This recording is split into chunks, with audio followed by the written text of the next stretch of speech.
안녕하세요. 형광펜 성경과 함께하는 성경 공부, 오늘은 사무엘상 5장을 같이 보도록 하겠습니다.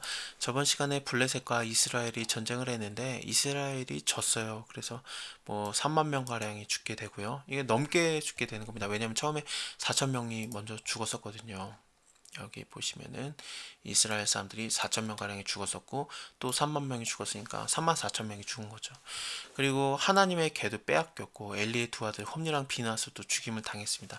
이들이 죽은 이유는 하나님의 언약궤 근처에 있었기 때문에 그런데요. 여기 하나님의 언약궤와 함께 있었기 때문에 그렇습니다. 근데 그 2장 31절과 34절에서 보면은 이들이 너무 죄악에 너무 관영했었기 때문에 하나님께서 이들을 한날에 같이 죽이겠다 그랬었어요. 그래서 하나님의 말씀이 이루어진 거죠.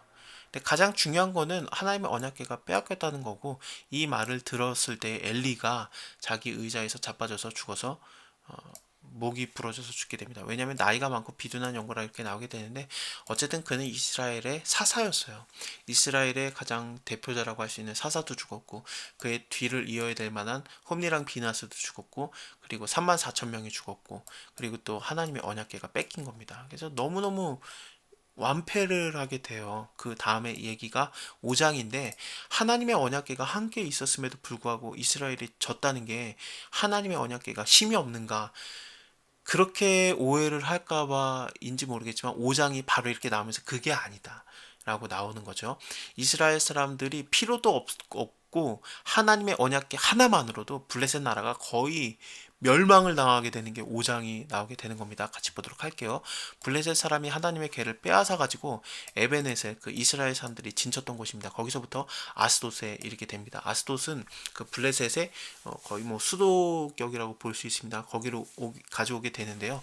블레셋 사람이 하나님의 궤를 가지고 다곤의 당에 들어가게 돼요. 그래서 다곤 곁에 두게 되는데, 이 다곤이 뭐냐면은 신이에요. 그들에겐요. 그래서 그 저번에 제가 그 설명을 드렸습니다만, 상체는 용사의 모습을 갖고 있습니다. 그리고 하체는 물고기거든요. 그래서 인어 공주가 아니라 인어 왕자인데, 이게 잘생긴 왕자가 아니라 막 좀 근육질에 이렇게 털도 많고 그 야성미 넘치는 그런 용사의 모습을 가진 그 물고기입니다. 좀 이렇게 상상이 되는지 모르겠네요. 블레셋이라는 나라가 해변에 위치한 나라이기 때문에 그런 그 물고기 신을 섬겼던 것 같아요.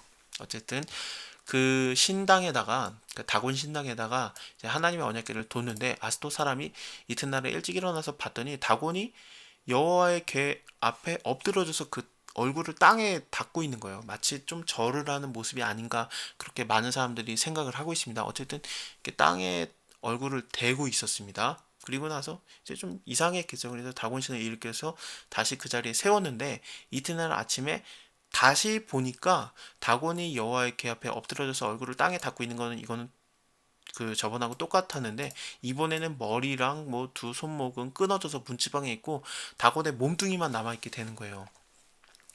그러므로 다곤의 제사장들이나 다곤의 당에 들어가는 자는 오늘까지 아스도스에 있는 다곤의 문지방을 밟지 아니하더라, 이렇게 나오고 있습니다.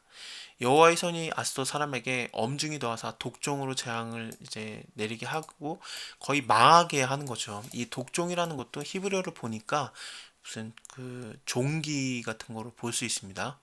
종기가 나게 한 거죠. 그래서 굉장히 좀 그 무서운 재앙이 일어나게 되었어요. 아스도 사람이 이를 보고서 가로되 이스라엘 신의 궤를 우리와 함께 잊지 못할 것이다.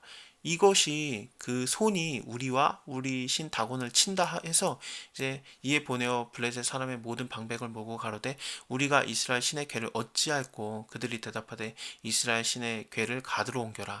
이 가드는 가드 사람 골리앗, 여러분들 기억나시죠? 예, 그 거인족들이 있는 곳입니다. 그래서 좀 힘이 있는 곳이 아닐까 그렇게도 보여지게 되는데, 골리앗의 그 형제들도 다 키가 컸어요.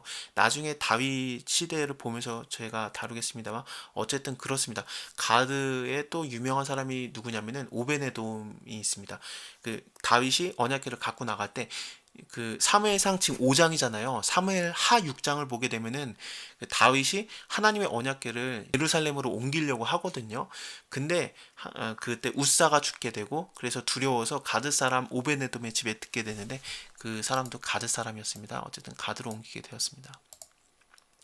이스라엘의 신의 궤를 옮겨갔는데 그것을 옮겨간 후에 여호와의 손이 심히 큰 환란을 그 성에게 더하사 그 성읍 사람의 작은 자나 큰 자나 다 쳐서 독종이 나게 한 거예요.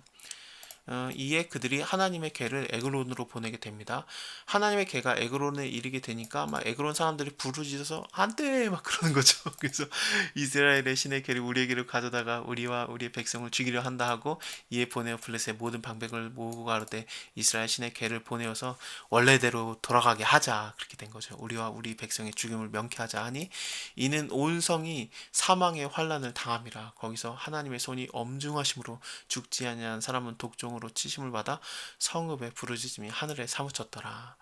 하나님의 언약궤 하나만으로 이스라엘 사람들은 뭐 이스라엘의 그 군사들 하나도 필요 없습니다. 이거 하나만으로도 얼마든지 블레셋을 거의 멸망 직전에 이르게 하게 되는 겁니다. 그래서 다음 장에서 이제 여호와의 언약궤를 다시 돌려보내는 그 일이 보여지게 될 겁니다. 자, 감사합니다. 다음에 뵙도록 할게요.